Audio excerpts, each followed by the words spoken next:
Welcome to my top 10 most anticipated and noteworthy comics for July 9th, 2025. I'm Mike Spider Slayer. Welcome back to Comic Book Corner 2.0. If you love daily comic book content and you think you might like me helping you make decisions on what comic books to buy, guys, go ahead and hit that subscribe button. Also, have you ever considered becoming a member of my YouTube channel? Super easy. All you gotta do is just go on that home screen. Hit that join button. As low as 99 cents will give you early access to my YouTube videos. It will give you monthly membership badges. It will also give you stickers for your comments. It helps supports the channel. But whether you do or you don't, it's always much appreciated, guys. Thank you so much for watching. All right, so let's kick off this thing with the hot seat, guys. And the first book we're talking about, yes it is, the Uncanny XMen issue 17. That's right. When it comes to this series, I'm up to here, you know, and I have been giving it try after try after try, and I haven't gotten into it. And now we're getting introduced to another new character in here, and when it comes to this one, it's about a mutant that's in this horror picture, right? And there's people that are going to be protesting against this mutant and everything else. Is it going to make for an interesting story? Maybe. We'll see. I'm not sure. But I'm looking for that next level X-Men story, and I just haven't gotten it yet. And this is just almost become, unfortunately, unreadable for me. So we'll see what happens. I hate to say it. It's legacy numbering 717, 32 pages, $5. The book that's on the rise, and I want to thank you guys once again, is Batman Dark Patterns issue 8. I jumped on with issue 7, which was a new case file, and I really enjoyed it. I felt like this was a really good detective story. You know, sometimes there's a way to do a detective story, right? And then there's other ways where you do it, and it's just bogged down with, you know, over explanation of the case and everything else. This seemed to be like a nice balance, and I really enjoyed that, you know, issue 7. So hopefully this one continues to deliver here. Has to do with the Red Hood gang. 32 pages, $5. Hey, now officially kicking off the top 10. And number 10 we have is the newest volume of the Fantastic Four. So you got Ryan North that's still writing the book, but you got Roberto Ramos now that's going to be doing the artwork. I like his artwork. I think it's great. And it looks like this time around the Fantastic Four could be going off against, I think, Dr. Doom again, and somehow they're forced to go into different time periods. So that's what this book is going to be about. And they have to survive during these time periods. Could this be an interesting volume for our Fantastic Four family? Maybe. Or maybe not. We will see. The legacy numbering here is 727, 32 pages, $5. Okay, coming in at number 9, we have Uncanny Valley. This is issue 10. This is it, guys. The conclusion to this story. I think it's taken a lot for it to come out, which kind of has taken away the momentum of the story, but you can't discredit this comic book. It was a really well told story, and this is something that you're going to want to read when it comes out in trade, or maybe just read it once you get issue 10 and just read it all the way through once again. But can Oliver escape these bad guys, these bad cartoons? Can his mom rescue him? Will his grandfather and his mom and himself have a relationship again as a family? We're just going to have to wait and find out. Great and original comic book, 32 pages, $5. Coming in at number 8. Yes, it's a guilty pleasure book for me. It's Pinup Apocalypse. This is issue 4. So it's about this Foxy and Roxy character, these two girls who have kind of come together in a zombie outbreak that I think was created by the Russians. Now, this is a book that takes place in like the 60s or something like that, where everything is perfect and the girls are pinup girls, and it's just really a beautiful looking book. And seeing these two work together to kind of trying to survive during this apocalypse has been interesting, and I like seeing the interaction between the characters, and they developed a relationship along the way. At the same time, they're dealing with this alien invasion that had captured them. So now they're stuck on a rooftop, being surrounded by zombies, aliens, all kinds of crap. I love this book, dude. I can't wait to see what happens. It's a $5 comic. Coming in at number 7, we have The Red Hulk. This is issue 6. Another really good book. We've gotten to see, 5 issues of the Red Hulk or Thunderbolt Ross trying to get to this nuclear plant and become the Red Hulk again.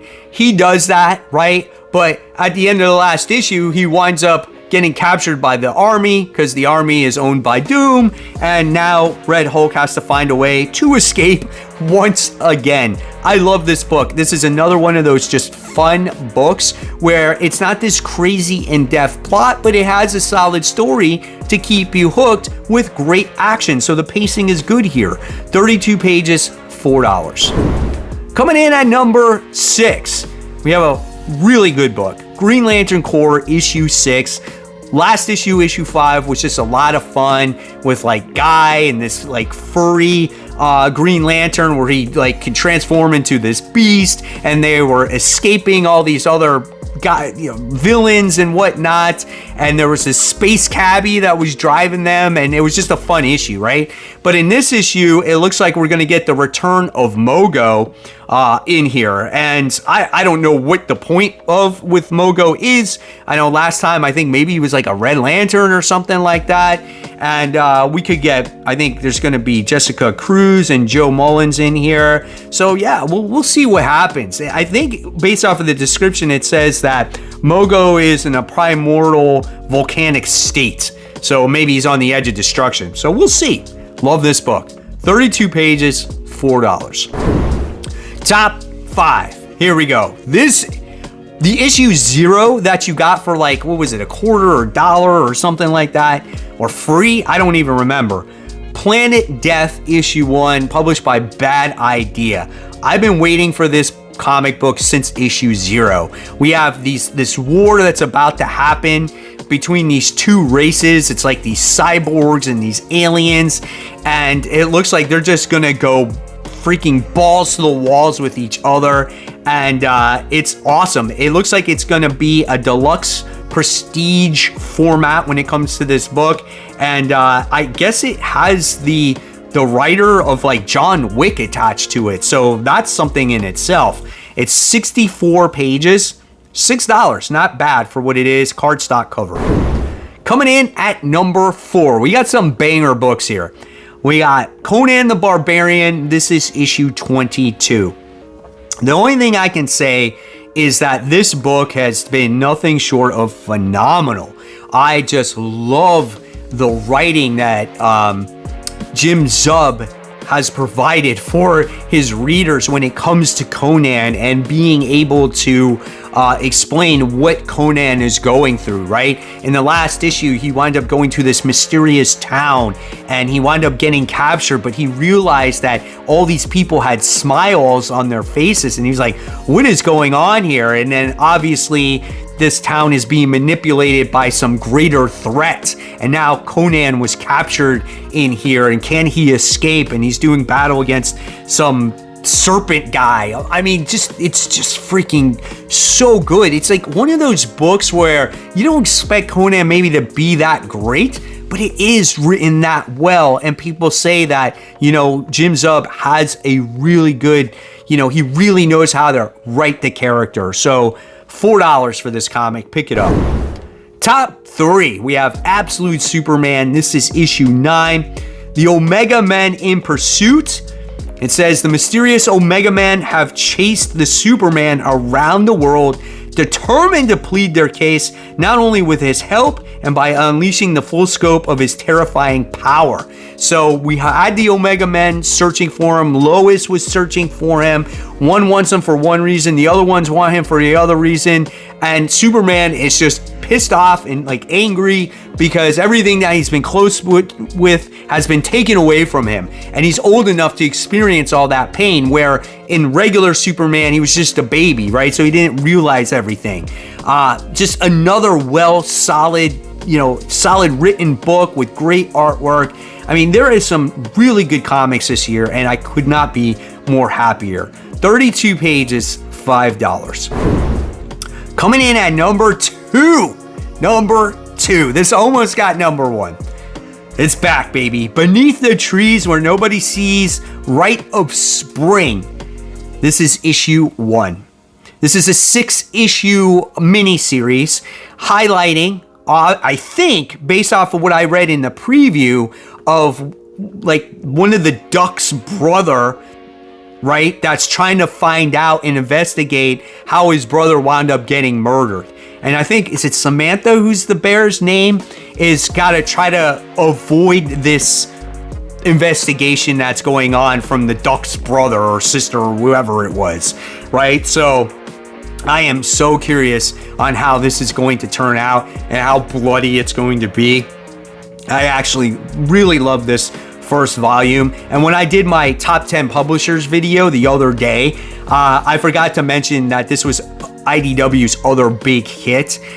This has been great, and I hope it's just as good. 36 pages, $5. Okay, so after number one, we are not done, as we definitely have more comic books to highlight, just to let you guys know that these books are coming out for this particular comic book week. And my number one most anticipated comic, of course, goes to Transformers issue 22. We have 22, 23, 24 before Daniel Warren Johnson and Jorge Corona are officially off this book, and then we're going to get Robert Kirkman and Dan Mora.